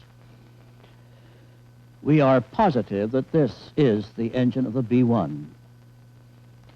In 1957, I was in San Diego, and there I met Dale Sigler, who told me that he was the Navy's first aviation mechanic. And I told him about this engine. He said if I could see it, I could identify it. So he was brought to Washington, shown the engine. He said, yes, that is the engine of the B-1, because when I was working as a mechanic at the Navy's first air station, which was Greenbury Point, Maryland, across the Severn River from the Naval Academy, I put this patch on the crankcase. And so by his own handiwork, he identified this as the actual engine of 1911. This is the oldest relic of United States naval aviation. On Memorial Day, May 30, 1912, the world was shocked and grieved to learn of the death of Wilbur Wright early that morning. It was known that he had contracted a severe case of typhoid fever, but reports led his friends to believe that he was recovering. But he suffered a relapse and died peacefully at home in Dayton, Ohio. Persons throughout the world who had known this kind, capable, unassuming, quiet gentleman mourned his loss. This photograph was made in France in 1908 when Wilbur was demonstrating the Wright airplane there. And this is a painting made from life in France by the French artist Hervé Mathy. It was given to the National Air and Space Museum by Wilbur's close friend and mine, General Frank P. Lam, and his sister. This is one of the best photographs of Wilbur and is inscribed by him to his friend Léon Boulay, who helped arrange for Wilbur's demonstration flights in France. I sort of like this one best. Wilbur had brought this kite from France to the son of Frank Coffin. Frank was an important member of the Wright exhibition team. It looks as though Wilbur and Frank are having more fun than the boy with the kite. The Wright brothers loved children, but never married. The other two Wright brothers, Lauren and Rushlin, did have families. Orville was, of course, the one most saddened by the death of his beloved brother and companion. The marvelous combination of their minds and skills, which had brought to the world the first successful powered, controlled, and manned airplane, was severed by Wilbur's death. Orville found some comfort in carrying on the projects upon which Wilbur and he had been engaged. Orville was a superb pilot, and the exhilaration of flying helped to ease his sorrow. This airplane is one of the Wright racing and exhibition types. It was known as the Roadster, sometimes abbreviated as the R. It is interesting, educational, and impressive for us to realize how far the Wright brothers advanced in the design of the airplane. With the exception of the R and the EX and the Baby Grand, they identified their types alphabetically. I'll remind you of the first two, the A, which had the elevator in front, and the B, which had the elevator in the rear. That's the rear view of the B. Now the C was intended for military use and was stronger and therefore somewhat heavier than the B.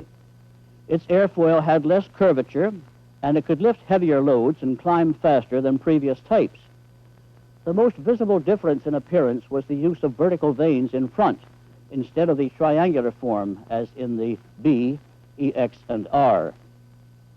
The C had a 6-cylinder engine which produced about 50 to 60 horsepower instead of the 35 horsepower in the 4-cylinder engines. It was the C which was used by Lieutenants Arnold, Milling, and their fellow officer pilots at College Park, Maryland in 1912. Here is a float-equipped version of the C, known as the CH, the H designating the hydroaeroplane type. Note the steps in the bottom of the floats.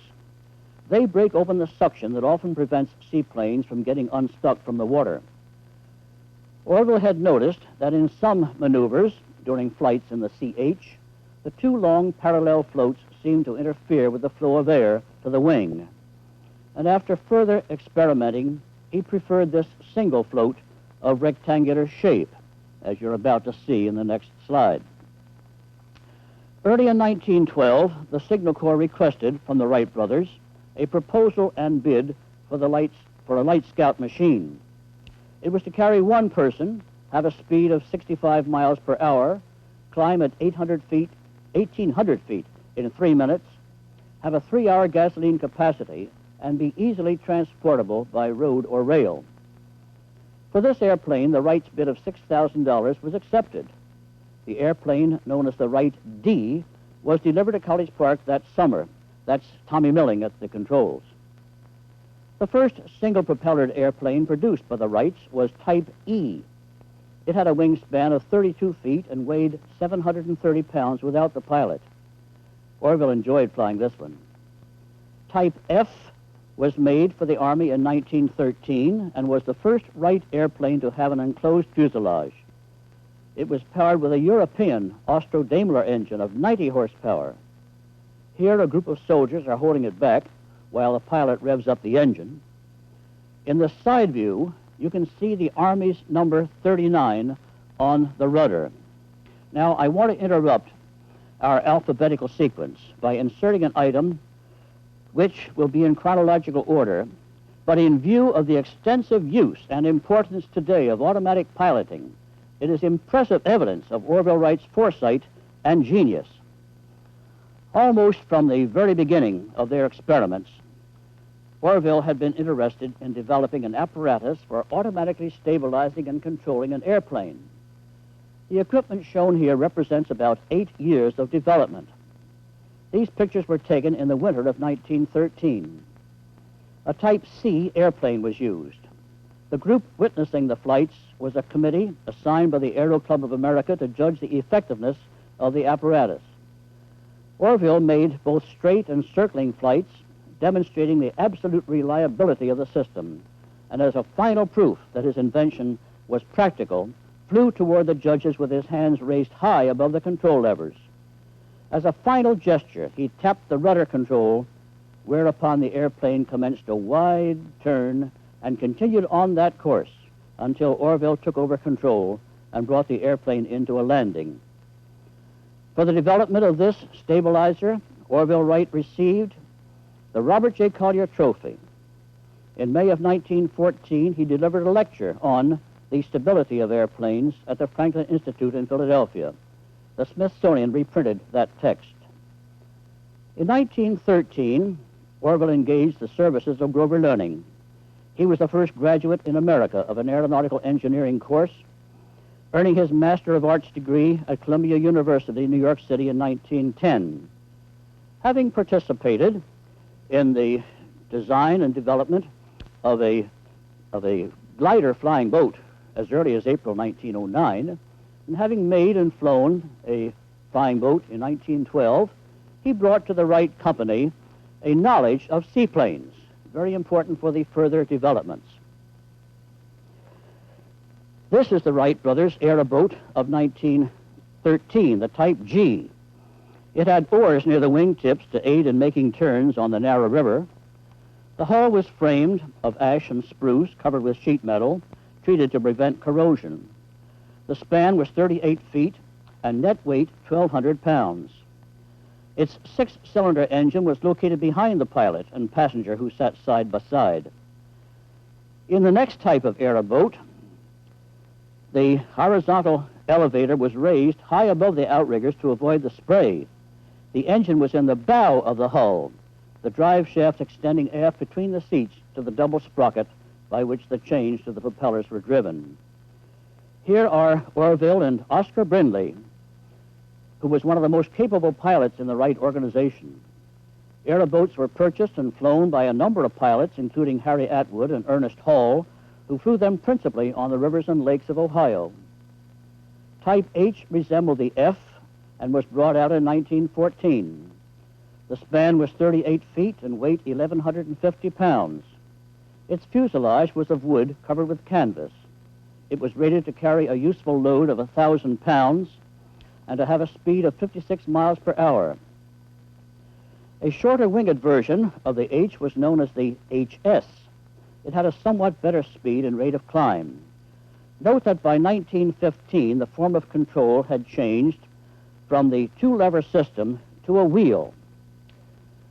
This wheel could be turned to right or left so as to balance the airplane. It could be pushed for descent, pulled back to climb, and then on the side of the wheel, on the right side, was a sector that moved on the shaft, and that was moved up and down to activate the rudder. It was a very good control.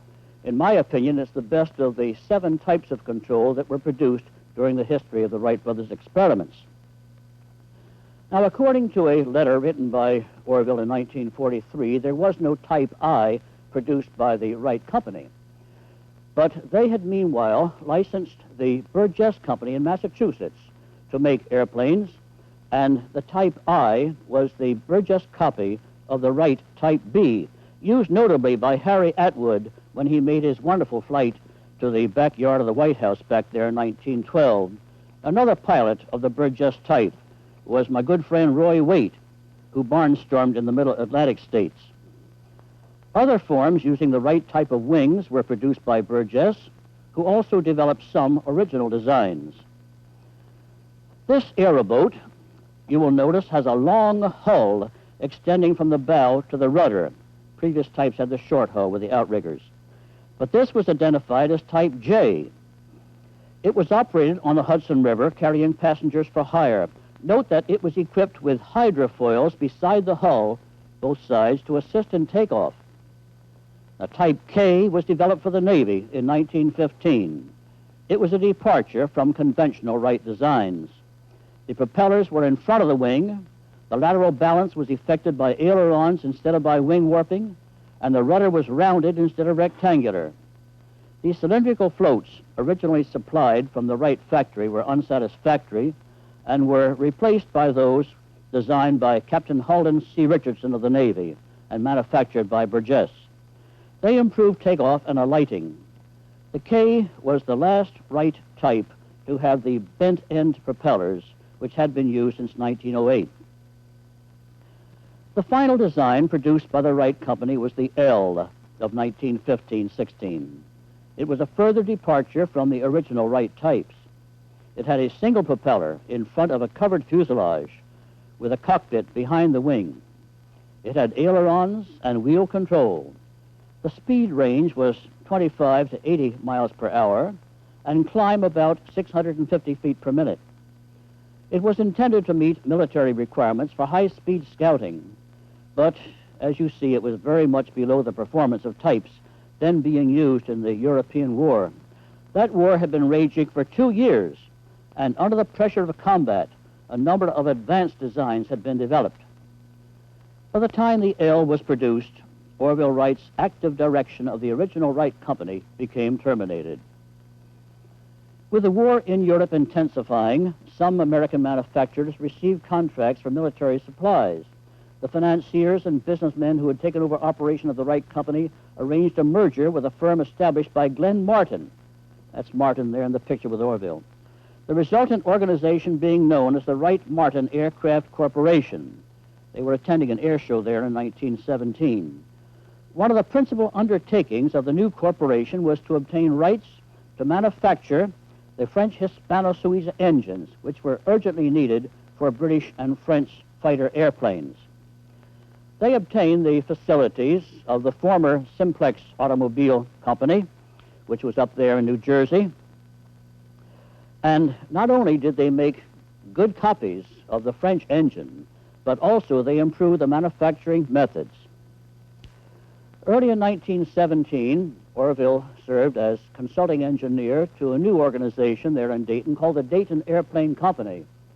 They established a flying field for training on the outskirts of the city, and they developed a very good trainer, which was called the FS, because it flew successfully first shot. That was a really good ship. It had the Hispano engine of 150 horsepower there in the nose.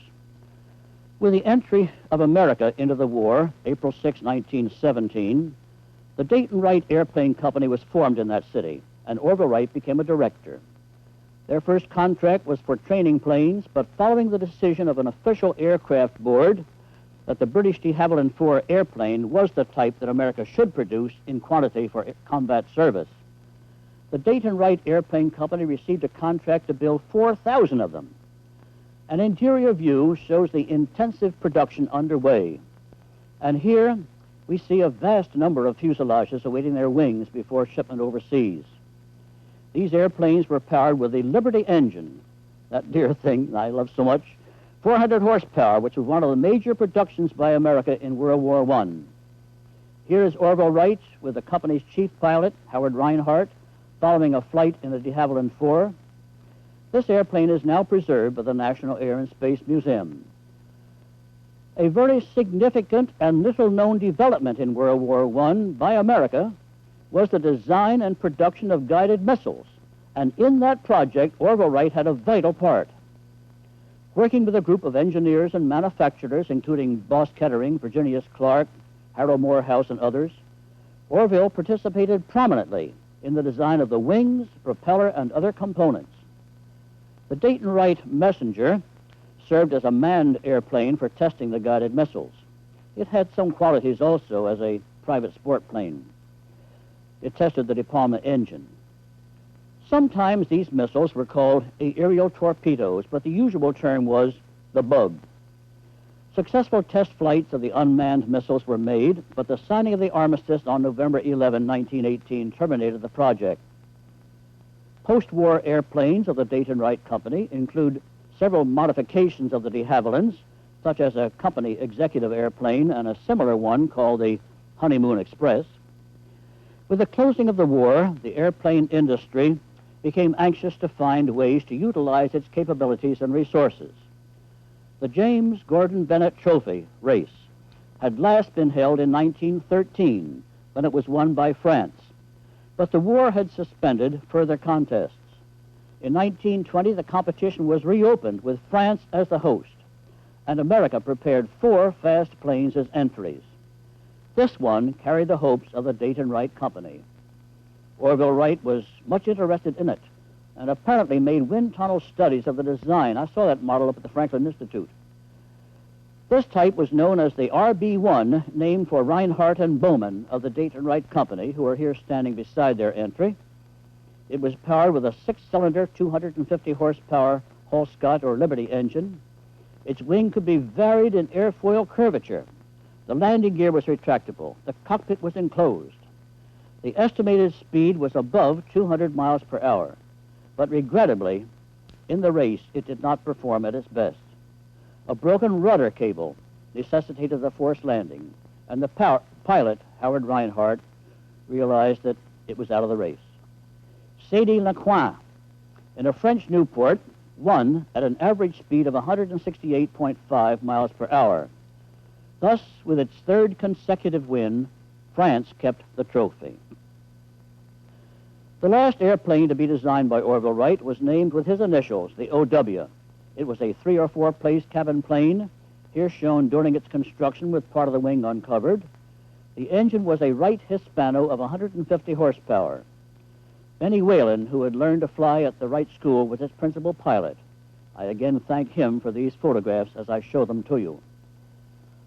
Although no longer engaged in the production of aircraft, Orville retained a keen interest in aviation. Here he is, soon after World War I, with America's ace of aces, Eddie Rickenbacker, and Major Rudolph Schroeder, renowned test pilot, who was affectionately called Shorty, being about 6'5". In 1921, Orville watched his sister Catherine christen one of Grover Loaning's air yachts, a type which won the Robert J. Collier Trophy for that year. In 1926, Orville was present with that same trophy was presented to Albert Reed for development of a metal propeller.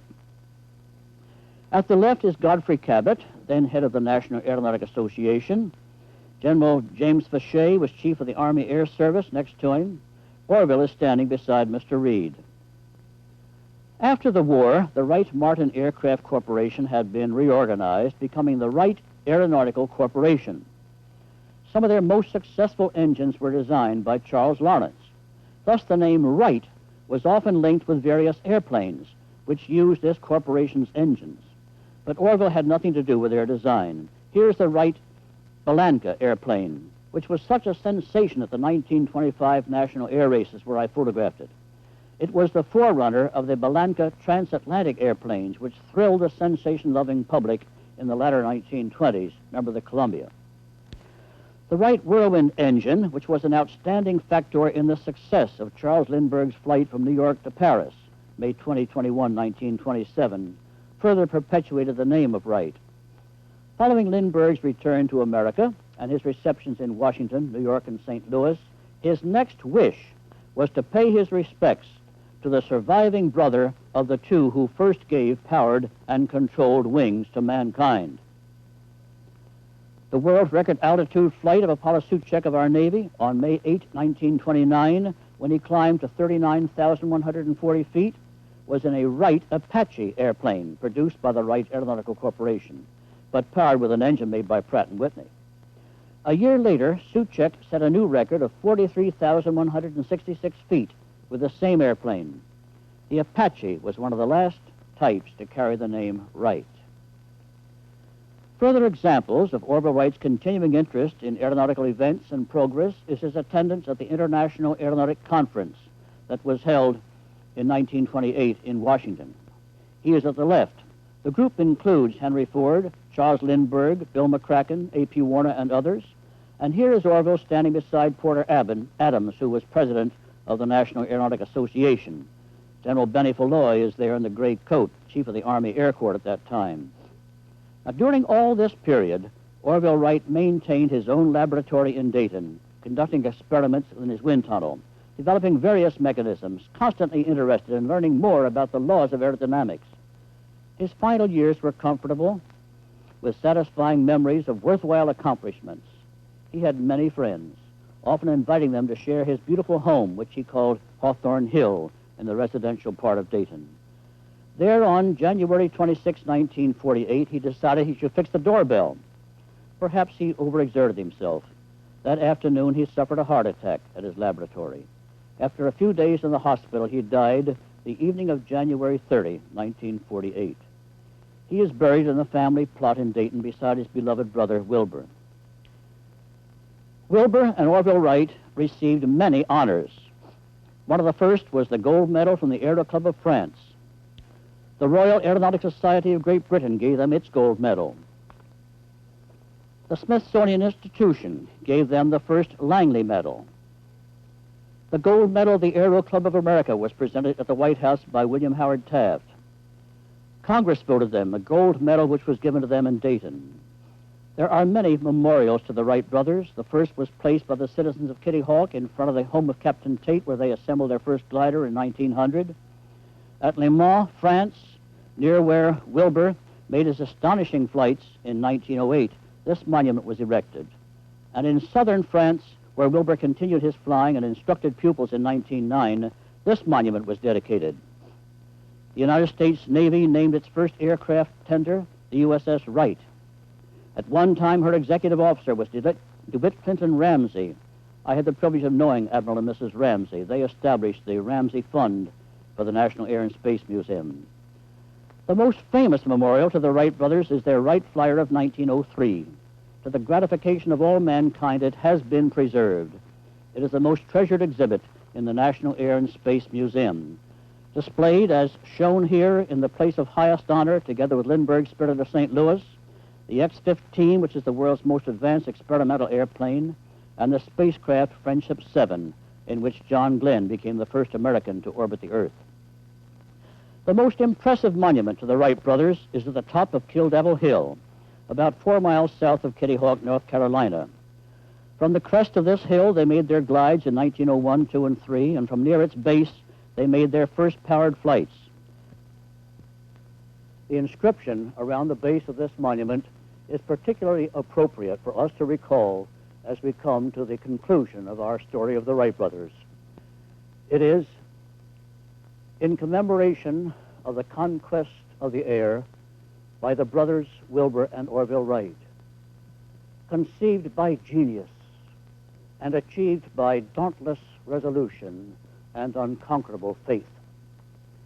I want to wrap it up by emphasizing 5 points that characterize the Wright brothers' accomplishments. First, they prepared the scientific data necessary for the design of a successful airplane. Second, they built that airplane. Third, they taught themselves to fly it. Fourth, they advanced the development of the airplane through no less than 30 designs, as I've shown you. And fifth, they taught others to fly. Surely nowhere else in the history of invention has a basic idea conceived by two men been carried forward so far. The story of Wilbur and Orville Wright.